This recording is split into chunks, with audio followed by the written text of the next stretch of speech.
Hello， 大家好，欢迎来到迷思英国。对于不少游客和刚来这里生活的人呢，来到英国最让人迷惑的事情之一就是过马路。如果你看反了方向的话，冷不丁小命就会被吓一跳。因为如今世界上的大部分的国家呢都是靠右行驶，但是1/3像英国呢却是靠左。像我在英国时不时犯了一件傻事儿呢，就是打车的时候不由自主的走向司机的那一侧，准备开门，司机都一脸迷惑的看着我。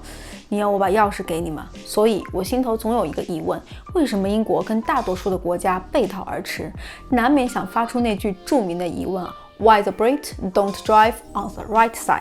所以这期来聊为什么英国靠左行驶，为什么大多数国家又是靠右的？靠左跟靠右到底谁更对呢？首先，人类在很长的一段时间里呢，都是靠左行驶的，这是在时间的漫漫长河里，由生物和历史种种原因共同推动的。超过90%的朋友呢都是右撇子，所以从古至今，我们大部分的行动设置跟发明呢，都是为了方便我们的右手行动。想象一下，生活在古代的你，如果想要骑马代步的时候呢，你其实更方便从马的左侧用你的右手撑着自己上马。如果是靠右行驶的话呢，你就会被迫站在路的中间，你肯定不想被对面疾驰而来的马碾过去。这也是为什么人们更习惯在路的左边跳上马，然后靠左前进。如果有陌生人从右边经过，并且要攻击你的时候，你的右手可以自由潇洒地挥洒剑或者是其他的武器来对付他。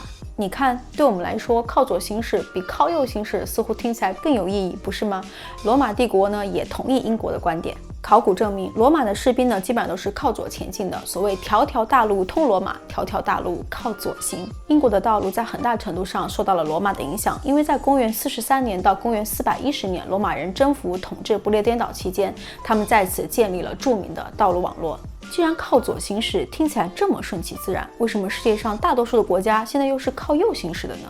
促使我们从左向右转变的传说当中不得不提的一个人物呢是拿破仑。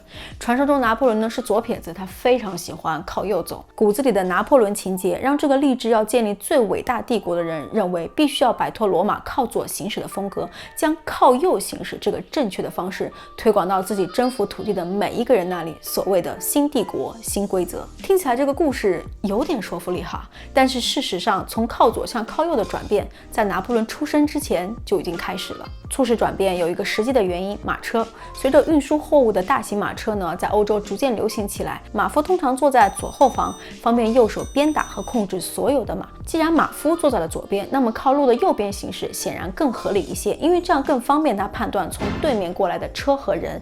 这就是为什么靠右行驶变得越来越普遍。但是那个时候的法国呢，也没有形成真正的统一标准，这就会导致你经常在道路上看到一种现象，就是要干活忙着运输的农民驾着马车行驶在路的右边，但是富有的贵族呢却骑马出现在路的左边。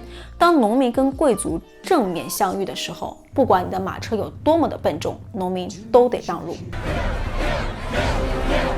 对特权阶级的愤怒推动了法国大革命，法国人建立了法兰西第一共和国，并且将国王路易16斩首于刑台上。插句题外话，历史故事曾经记录当时的人们欢呼着冲向刑台，用手帕蘸着国王的血作为纪念品。这个戏剧现象多年之后居然真的从当时留下的纪念品上验出了路易16的 DNA。 法国大革命之后，法国人也想开了，管你什么贵族，人人平等，咱们通通靠右走。法国也算是正式开始了道路行驶方向的转变。那传说中的拿破仑呢？拿破仑的确将这个规则呢带到了更多他征服的土地上，这当中呢包括德国。所以希特勒掌权之后，继续将这一个规则传播到了几乎整个欧洲。但是拿破仑跟希特勒呢都从来没有真正的拿下英国。这使得英国保住了靠左行驶。英国人也不忘提醒宿敌法国人这件事。要知道，伦敦跟巴黎往返的欧洲之星列车在1994到2007年之间，伦敦的起始站呢都是放在了 Waterloo Station。想象一下，如果你是个法国人，你坐在前往伦敦的欧洲之星上，广播不断地提醒你：尊敬的旅客您好，您本次旅程的终点 Waterloo Station 即将到了。你什么感受？伦敦 Waterloo Station 这个名字的来源呢，就是为了纪念1815年英国领导的反法同盟在滑铁卢战役当中击败了拿破仑。据说1998年，一位法国的政治人物呢，曾经写信给当时的英国首相布莱尔，意思是呢，这个名字太尴尬了，要不咱们改一下呗。显然没有成功，因为 Waterloo Station 今天还好好的呢。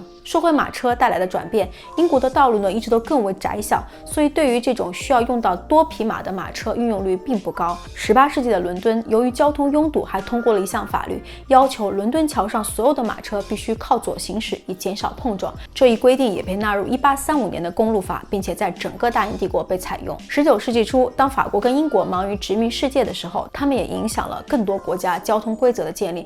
这也是为什么曾经为英国殖民地的澳大利亚、印度、南非、马来西亚跟香港是靠左行驶，而受到法国影响的加拿大、越南、摩洛哥等国家则是靠右行驶。奇怪的是，日本从来都不是英国的殖民地，为什么也是靠左行驶呢？19世纪中期，处于快速变革的日本呢，要搞铁路这些现代化的建设，他们选择了打给谁呢？给英国。所以英国人就把自己的这个左侧铁路系统带到了日本，从此日本再也没有回头路可以走。当然，并不是所有的国家都有这样顺理成章的决策过程。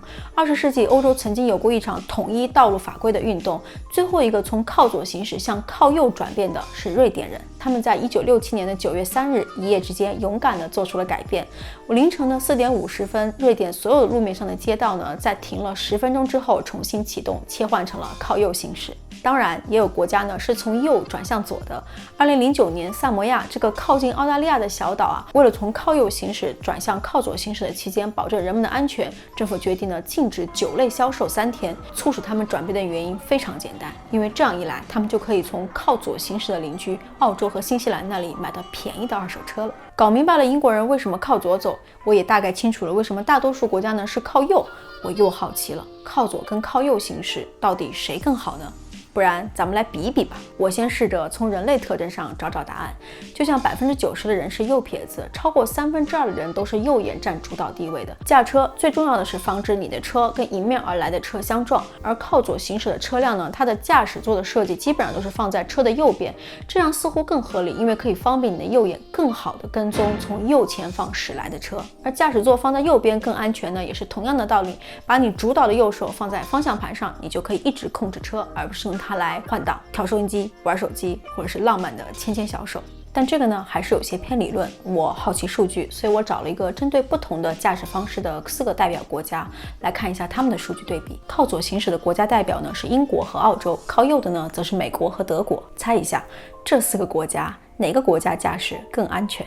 来看第一张图，显示的是每多少个人当中就有一宗车祸发生。数据上看，每86个人中有一宗车祸发生的英国呢是相对最安全的，而每30个人中就有一宗车祸发生的美国呢是相对最危险的。但这个会不会是因为英国的车辆拥有数比较少呢？我们来看第2个数据，每多少辆车当中就有一宗车祸发生。我们发现英国的车祸发生频率呢也比较低，每47辆车当中呢有一宗车祸，而德国这次呢相对最高，每19辆车当中就有一宗。但这个呢会不会是英国人有车，但是他们又不常驾车呢？那我们来看一下平均每驾驶1公里车祸的发生数量。这次呢英国是每公里1.9宗车祸，而最高的德国呢则远远高出这个数据，达到了每公里9.6宗。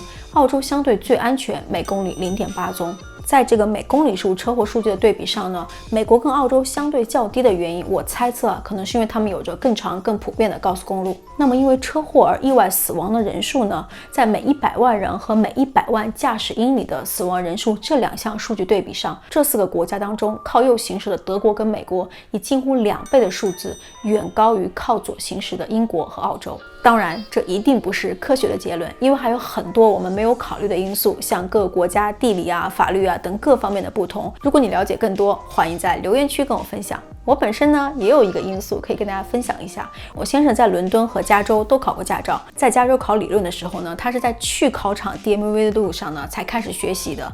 然后考试的时候呢，一进考场是一堆人拿着考卷随便站着填，然后旁边一个墨西哥裔的大叔就一直在问他：“哎，朋友，这个英文是什么意思啊？”那个呢实在是被问得不耐烦了，我先生呢就指着答案跟他说：“你就选这个，你就选那个，你也别再问我为什么了，是吧？考场之上，这简直成何体统。”来英国之后呢，信心满满的他就以同样的态度去迎接理论考试。去了以后发现，英国的考场居然还有安检，严谨到连外套、手表都通通不让带进去。果然，第一次理论考试呢挂了。在这里呢，也要提醒要来英国生活的朋友，英国的驾照考试是出了名的严格的，如果你抱着侥幸的态度不下足功夫，很难通过的。对于这个星球的大多数人来说，靠左行驶确实在今天看来显得有一些奇怪和不适应，但是历史跟安全的原因呢，也使它显得更有趣和更有个性。欢迎在评论区告诉我，你更喜欢靠左行驶还是靠右行驶？好了，如果你喜欢本期视频，记得点赞、分享、订阅我的频道，支持我做更好的节目，更多有趣有料的英国文化生活话题。Miss 英国，我们下期见，拜拜。